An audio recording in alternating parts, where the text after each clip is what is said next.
আসসালামু আলাইকুম প্রিয় শিক্ষার্থী বন্ধুরা।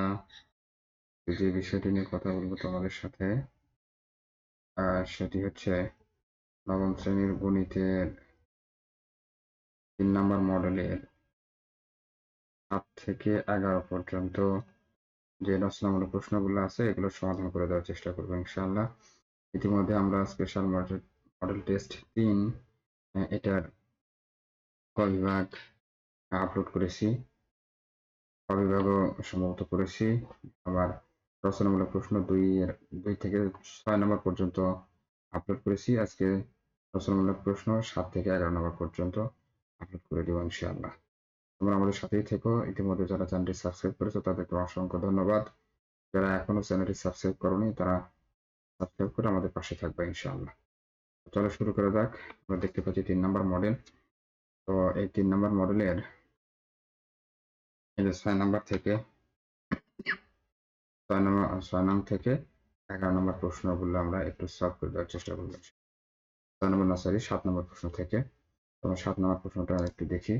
তোমাদের কাছে একজন ফল বিক্রেতা প্রতিটি আম 20 টাকা এবং প্রতিটি কলা 10 টাকা দরে 1000 টাকা দিয়ে ফলগুলো ক্রয় করলো। এবার প্রতিটি আম ও কলায় 2 টাকা লাভে সেগুলো বিক্রয় করে সে মোট 120 টাকা লাভ করলো। দুটি প্রশ্ন আছে। ক নম্বর তথ্য অনুযায়ী দুটি সমীকরণ তৈরি করো। 3 মার্কস। ক নম্বর ফল বিক্রেতা কয়টি আম ও কয়টি কলা কিনলো। 4 মার্কস। এখানে আমাদের যে বিষয়টা একটু দেখতে হবে সেটি হচ্ছে এটা আসলে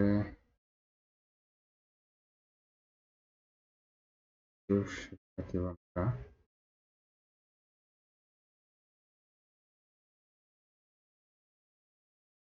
একটি প্রশ্ন আছে। তো ক নম্বর প্রশ্ন, মনে করি ফল বিক্রেতা এক সংখ্যক আম এবং ওয়াই সংখ্যক কলা কিনেছে, তাহলে প্রতিটি আমের ক্রয় মূল্য 20 টাকা এবং প্রতিটি কলার ক্রয় মূল্য 10 টাকা। বিক্রয়ের সময় যদি প্রতিটি আম 2 টাকা লাভে বিক্রয় করা হয় তাহলে প্রতিটি আমের বিক্রয় মূল্য হবে 20 যোগ 2 সমান 22 টাকা। আবার বিক্রয়ের সময় যদি প্রতিটি কলা 2 টাকা লাভে বিক্রয় করা হয় তাহলে প্রতিটি কলার বিক্রয় মূল্য হবে 10 যোগ 2 সমান 12 টাকা। তাহলে মোট বিক্রয় মূল্য হবে 1000 যোগ 20 সমান 1120 টাকা। অর্থ অনুযায়ী প্রাপ্ত সমীকরণ দ্বয় কি হবে? 20x যোগ 10y সমান 1000, 22x প্লাস 12y সমান 1120 এভাবে প্রদত্ত দুটি সমীকরণ। তাহলে আম এবং কলা কত টাকা ফল কয়টি আম ও কয়টি কলা কিনেছিল তার হিসাব নিকেশ আমরা বের করবো। দুটি সমীকরণকে আমরা সমাধান করবো ইনশাল্লাহ। তো এখানে চলক দুটি মিল করে নিয়ে সমাধান করা হয়েছে। দেখতে পাচ্ছি হচ্ছে 1 নং হতে পারে, দুটো সমীকরণ 1 নং হতে পাই। 1 নম্বর সমীকরণ উভয় পক্ষে 10 দ্বারা ভাগ করে এখানে y এর মান বের করা হয়েছে 100 বিয়োগ 2x। 3 নম্বর সমীকরণ এটা নিয়ে গিয়ে 2 নম্বর সমীকরণে বসানো হয়েছে, বসিয়ে এখানে x এর মান 40 বের করা হয়েছে। দেখতে পাচ্ছি তাহলে x এর মান 40 1 নং সমীকরণে বসানোর পরে এখানে সমাধান করে y এর মান পাচ্ছি আমরা 20। ফল বিক্রেতা 20টি কলা কিনেছিল। এটা হচ্ছে আমাদের 7 নম্বর প্রশ্নের উত্তর। 7 নম্বর প্রশ্নের উত্তর আমরা পেয়ে গেলাম। এবার দেখবো শিক্ষার্থী বন্ধুরা 8 নম্বর প্রশ্ন। একজন শিক্ষার্থী একটি মিনারের সামনে পি স্থানে দাঁড়িয়েছিল। পি স্থান থেকে মিনারের চূড়ার উন্নতি কোণ 30 ডিগ্রি। মিনারের দিকে পি থেকে কিউ স্থানে 50 মিটার এগিয়ে গেলে মিনারের চূড়ার উন্নতি কোণ হয় 45 ডিগ্রি। তথ্যগুলো চিত্রের মাধ্যমে প্রকাশ করো। মিনারের উচ্চতাটা নির্ণয় করতে হবে। এটা হচ্ছে আমাদের প্রশ্ন। তো আমরা কালারটা একটু চেঞ্জ করে নেব। তথ্যগুলো দিয়ে দিই প্রথমে। শিক্ষার্থী মিনার ও এ, এই যে ও এ হচ্ছে মিনার, এর সামনে পি স্থানে, এই যে পি স্থানে এখান থেকে এখানে দাঁড়িয়ে ছিল। পি থেকে মিনারের শীর্ষের চূড়ার উন্নতি কোণ 30 ডিগ্রি, অর্থাৎ এখানে এই যে শীর্ষের চূড়ার উন্নতি কোণ হচ্ছে 30 ডিগ্রি। মিনার থেকে মিনারের দিকে পি স্থান থেকে পি স্থানে আসলো 50 মিটার এগিয়ে আসলো, তাই যতটুকু এগিয়ে গেছে এটুকু হচ্ছে 50 এবং কিউ স্থানে এই শীর্ষের উন্নতি কোণ হচ্ছে 45 ডিগ্রি। এটা ছিল আমাদের বাংলা প্রশ্ন। উচ্চতাটা নির্ণয় করতে হবে। ধরি মিনারের উচ্চতা ও এ সমান এইচ, অর্থাৎ এইটুকু হচ্ছে এইচ।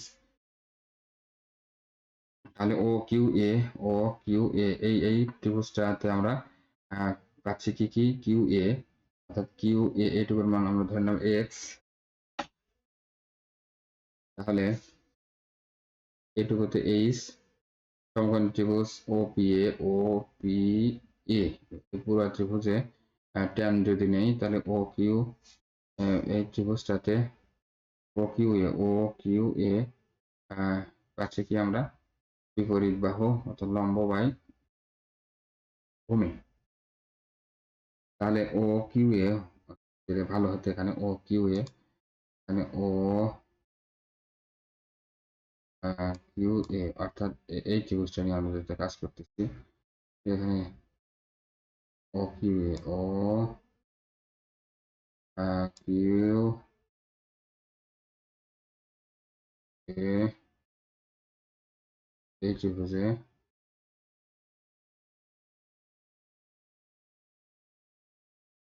ত্রিভুজ ও কিউ এ tan নিলে কোণের সাপেক্ষে tan নিলে বিপরীত বাহু বাই সন্নিহিত বাহু O A by P A, O A by O Q A P A.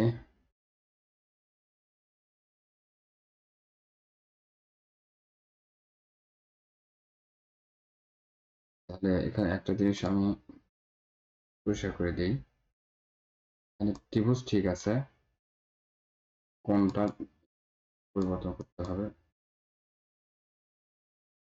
O Q না দিয়ে আমার 30 ডিগ্রি যেহেতু তাহলে পি হবে ওখানে, এটাই ঠিক আছে আলহামদুলিল্লাহ। এখানে হবে পি, এই জায়গাটাতে পি হবে, জায়গাটাতে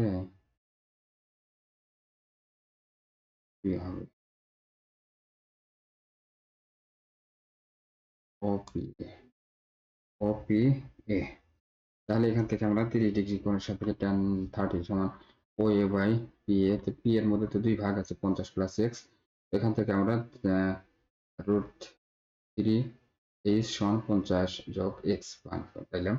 তারপরে ত্রিভুজ ও কিউ এ ছোট ত্রিভুজে tan নিলে আমরা পাচ্ছি tan 45 ডিগ্রি সমান এইচ ভাগ এক্স, যেহেতু লম্ব বাই ভূমি এখান থেকে আমরা মান পাচ্ছি এক্স সমান এইচ 2 নম্বর। তাহলে 1 নং এ এক্স এর মান যদি এইচ বসায় দেওয়া হয় এখানে হিসাব নিকেশ করে আমরা পাচ্ছি হচ্ছে 88.30। সেক্ষেত্রে বন্ধুরা হিসাব নিকেশ করে দেখে নিবা, এইচ গুলো একদিকে করা হয়েছে, এইচ এর মান এইচ কে কমন নেওয়া হয়েছে, তারপরে অপর দিকে পার করে পক্ষান্তর করে √3 এর মান বসিয়ে 1 বিয়োগ করে 50 কে ভাগ করা হয়েছে। এটা হচ্ছে আমাদের 8 নম্বর প্রশ্ন। 9 নম্বর প্রশ্ন, এখানে নয়ন তার পরিবারের সাথে নিজেদের গাড়িতে ঢাকা থেকে কক্সবাজার বেরোতে গেল। তাদের গাড়ির চাকার ব্যাসার্ধ 0.6 মিটার এবং পৃথিবীর ব্যাসার্ধ 6,440 কিলোমিটার। এখানে দুটি প্রশ্ন আছে। ক নম্বর প্রশ্ন, যদি ঢাকা ও কক্সবাজার পৃথিবীর কেন্দ্রে 2 ডিগ্রি কোণ উৎপন্ন করে তবে তাদের মধ্যবর্তী দূরত্ব নির্ণয় করো। খ নম্বর, ঢাকা হতে কক্সবাজার যেতে মোট দূরত্ব অতিক্রম করতে তাদের গাড়ির চাকা কতবার ঘুরবে। তাহলে ক নম্বর প্রশ্ন, মনে করি ঢাকা ও কক্সবাজার মধ্যবর্তী দূরত্ব এস দেওয়া আছে, পৃথিবীর ব্যাসার্ধ দেওয়া আছে, ঢাকা ও কক্সবাজার পৃথিবীর কেন্দ্রে উৎপন্ন কোণ থিটা সমান 2 ডিগ্রি সমান 2 into pi by 180 to the power c সমান এখানে 0.0349 উপরে সি দেখতে পাচ্ছ, এস সমান আর থিটা, তাহলে আর এর মান থিটার মান বসিয়ে আমরা গুণ করে যেটা পাচ্ছি 224.756 প্রায়। এটা হচ্ছে দূরত্ব, ঢাকা ও কক্সবাজার মধ্যবর্তী দূরত্ব। তো বলা হয়েছে খ নম্বর বলা হয়েছে যে চাকা কতবার ঘুরবে, ঢাকা হতে কক্সবাজার যেতে কতবার ঘুরবে। ঢাকা থেকে কক্সবাজার দূরত্ব আমাদের নির্ণয় করতে হবে, কিলোমিটার দেওয়া আছে, মিটার করে নিলাম, আমরা 1000 দ্বারা গুণ করে মিটার করে নিলাম। চাকার ব্যাসার্ধ দেওয়া আছে, চাকার পরিধি বের করলাম, তাহলে এই পরিধি অর্থাৎ এত মিটার দূরত্ব অতিক্রম চাকা একবার ঘুরে, তাহলে 1 মিটার দূরত্ব অতিক্রম করতে 1/3.77 বার ঘুরবে।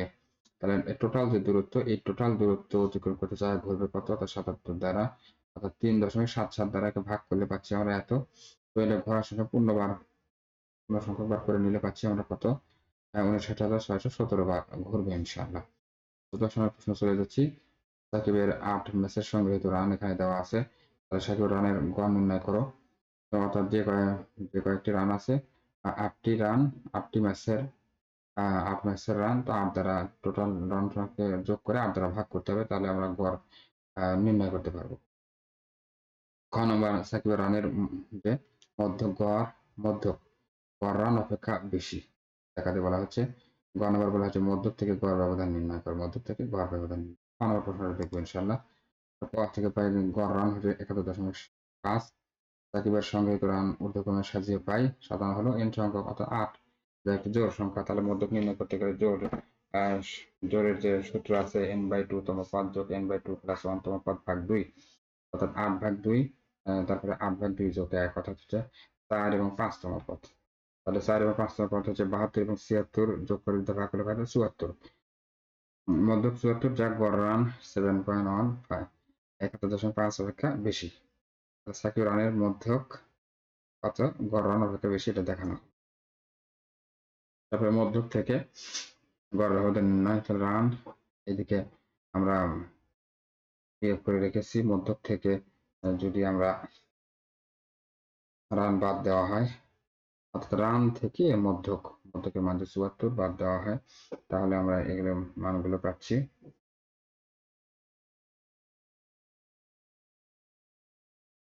মধ্যক এমনিতে বিয়োগ করার পর আমরা এই মানগুলোকে কিভাবে পেয়েছি আমরা, এই যে 72 থেকে 74 বাদ, মধ্যক যে 74 আছে 74 বাদ, 55 থেকে 74 বাদ, মডুলাস ধনাত্মক মানগুলো নিতে হবে। নেওয়ার পরে আমরা এই মোট টোটাল যোগ করেছি, যোগ করে পাওয়া গেছে 104। তাহলে আমরা জানি মধ্যক গড়, এই যে টোটাল সামেশন 104/8 কত, 13। এটাই হচ্ছে আমাদের মধ্যক ক্ষতি নির্ণীত গড় ব্যবধান। 11 নম্বর প্রশ্নটা দেখবো। দুইজন ব্যাটসম্যানের 6টি ম্যাচের রানের তথ্য নিম্নরূপ দেওয়া আছে। দুইজন ব্যাটসম্যানের রানের বিস্তার নির্ণয় করো। ক নম্বর, ব্যাটসম্যান তামিমের রানের গড় প্রচুর নির্ণয় করো। ব্যাটসম্যান তামিমের রানের গড় মধ্য গড় ব্যবধান নির্ণয় করো। তাহলে এখানে সুন্দর করে ব্যাটসম্যান তামিমের সর্বোচ্চ রান দেওয়া আছে, সর্বনিম্ন রান দেওয়া আছে, পরিসর নির্ণয় করা হয়েছে 75। ব্যাটসম্যান সৌম্যের সর্বোচ্চ রান, সর্বনিম্ন রান, এর পরিসর নির্ণয় করা হয়েছে, দুজনের পরিসর নির্ণয় করা হয়েছে। তারপরে ব্যাটসম্যান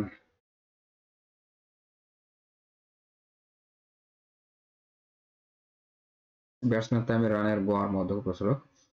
তামিমের রানের গড়, তামিম কয়টা ম্যাচে টোটাল ম্যাচের রান সংখ্যা, 6টা ম্যাচের রান সংখ্যা 6 দ্বারা ভাগ। আর ব্যাটসম্যান তামিমের রানগুলো মানের ঊর্ধ্বক্রমে সাজিয়ে পাই, সাজানো হয়েছে।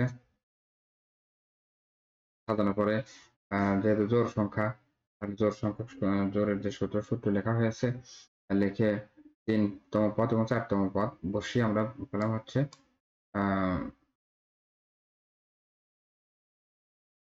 কত, 60 পেলাম হচ্ছে 60।